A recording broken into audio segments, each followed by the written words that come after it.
เชื่อไปสวรรค์โอ้ไปสวรรค์นั่งทางหน้าเบ้อหรือว่านั่งทางหลังนี่อยู่อ่ะว่าเขาhunจะลงได้อยู่กูแค่นู้นเขาจะไปห้องงออ๋อไปเอาเดี๋ยวไล่เฮ้ยเดี๋ยวคนเดี๋ยวไล่ไปเอาอันนี้รถหมู่นะแลนจากบ้านทางน้อยเข้าสวรรค์กับค่ารถกลับไปกับ50,000ค่ามาก50,000ก็ถือว่าโอเคอยู่เพราะว่าช่วงนี้ทางยากอันนั้นมันวัดเนาะอันยังคู่ผู้เลี้ยงอยู่หันนะอ๋ออ้าวอันนี้เรามาอยู่บ้านดงน้ำบ่อนะแต่ก่อนเป็นบ้านดงน้ำบ่อเดี๋ยวนี้เป็นขึ้นสิบอนโคอันเดียวกันกับบ้านนางน้อยคือจะแยกออกมาเลย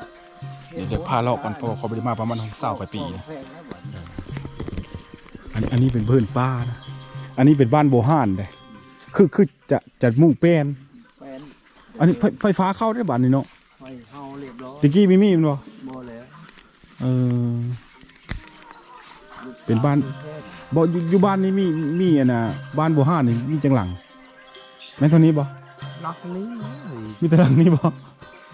คือมีแล้วเดี๋ยวปลายบ้านกันนะขึ้นกับวัดนางน้อยได้นะ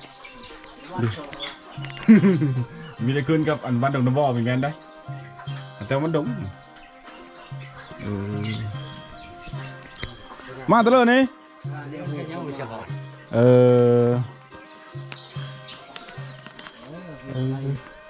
โอ้อันนี้ก็เฮิร์ดโบราณนี่ก็เนาะ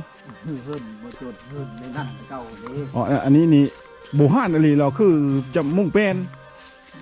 หลักกระยอกอ๋อบทยังอนุรักษ์ไว้อยู่เนาะมีแต่มังเนาะเจ้าเคยดูดมหินอันนี้อะไรอ๋อเราก็มุ่งเป็นนี่ถือว่าอันนั้นต้นมะเงี้ยวเนาะนี่มันบอกต้นมะเงี้ยวโป้มะเงี้ยวพิลึกเลยแถวนี้มันดกมาเลยโอ้สมชื่อมันดกเนาะต้องค่อยน้อยนะค่อยมากินแต่มะเงี้ยวเดี๋ยวนี้มะเงี้ยวย่างอยู่หลายมะเงี้ยวนี่หลายเลยสมชื่อมันดกนะแต่ว่าคือบอกไปสมณโคขึ้นก็มานั่งน้อยพุ่นนะแต่ขึ้นแต่ละหลังนี่คือห่างกันเลยเนาะโอ้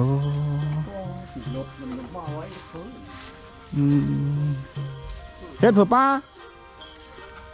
เฮ็ดเผื่อใกล้ปอโหดนี่เยอะนี่เนาะจักเสานี่เฮ้ยเจ้านี่นะ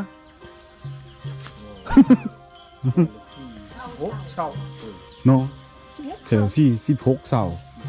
ว้าวตัวมาเราลินมีน้ำมาเหิงแล้วลุงไปเชื่อบัดดงอันนั้นบัดคือบัดดงเหิงไม้เนี่ยมาตะเลอไม้อันนี้นะไม้หน้าขนาดไม้ได้หน้าเนี่ยเนาะแม่หน้าเศร้าวันนี้โอ้โหเฮิร์นเนี่ยสมัยก่อนเนี่ยถ้าว่าเฮิร์นพลเยอร์เนี่ยก็แสดงว่าดูมันนี่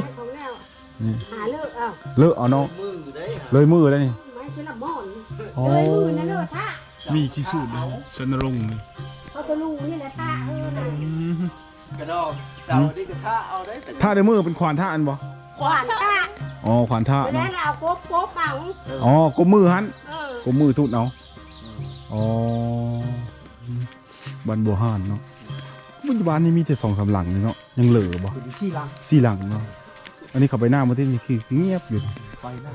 อันนี้ซุ่มนุ่มอันนั้นผู้เฒ่าเลยนี่แขวมาเอาให้เผื่อป้าคนยังไม่ทันมีเงินเด้อเอ้าชิลเฮิร์นนะเฮิร์นทำไปทำอีทเดี๋ยวทำอีทเนาะไปพอไปหาเราลินในอีปาก็มาสินี่น่าชายอยู่มาหาลินมีน้ำมาเฮิงแล้วมาแต่ดงเห็นมาแต่ดงเห็นมีแม่ในบ้านเฮานี่เนาะแม่มาแต่ดงเห็นมาแต่ดงเห็นเนาะมีแม่ในคนบ้านเฮาก็มาฮอดมื้อนี้บ่เขามาแต่บ้านไงบ่ป้าบ้านนี่ตั้งได้จักปีเลยตามเจ้าฮู้จัก80